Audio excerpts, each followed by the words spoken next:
What would you do if you knew that your success was inevitable? I've spent years feeling behind, so you don't have to. Here's what I took away from that experience. Picture a time in your life where you felt like you were doing everything right. You were consistent, you felt motivated, you felt lighter. Eventually you get to a point where it feels like nothing is happening. No tangible changes have been reflected in your personal life. Yes, you feel different, but nothing around you is affirming that what you're feeling is different, right? You perceive there to be no progress, no big results. You feel like you're just working and nothing is happening. And that's what I call the bridge. It's the uncomfortable, in-between place where your identity has changed, your habits have changed, but your world around you is not quite affirming that or catching up to that. People will try and find shortcuts. They will download courses, a mentor, have an idea, but try and validate it by talking to 5 different people before they actually start. So they're really just trying to avoid the anticipation of the waiting game, of things feeling slow, of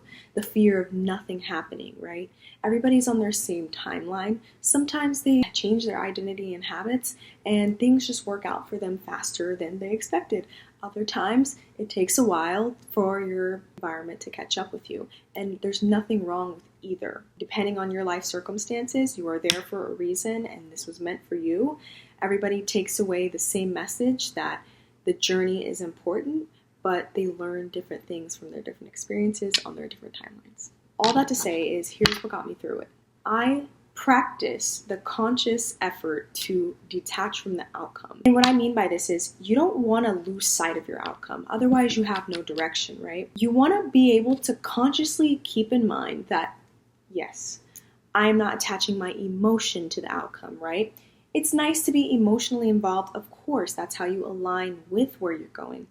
But you want to also hold space for your vision as well. I knew exactly where I was going. I knew the destination. I didn't know the routes about how I would get there. And once you consciously practice detaching from the outcome, learning to repeat that quote. Have you guys ever heard that quote that, what would you do if you knew your success was inevitable? And so I like to play that in my mind because I don't picture a life without fulfillment, without peace, without family and community and joy and success and abundance, of course. So when I'm feeling like nothing is happening, that's a time where I learn to disconnect. When you can let that go and that practice becomes sort of your first thought opposed to your second thought, being a person that's in survival mode for majority of my life, I have always felt like I was anticipating something bad was going to happen. I'm picturing the worst case scenario.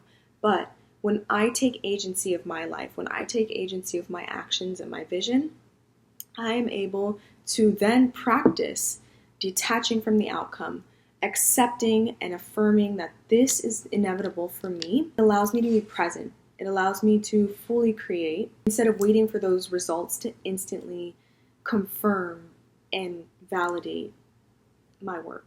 So again, I want you to repeat the quote, what would you do if you knew that your success was inevitable? What would you do right now, in this second, today?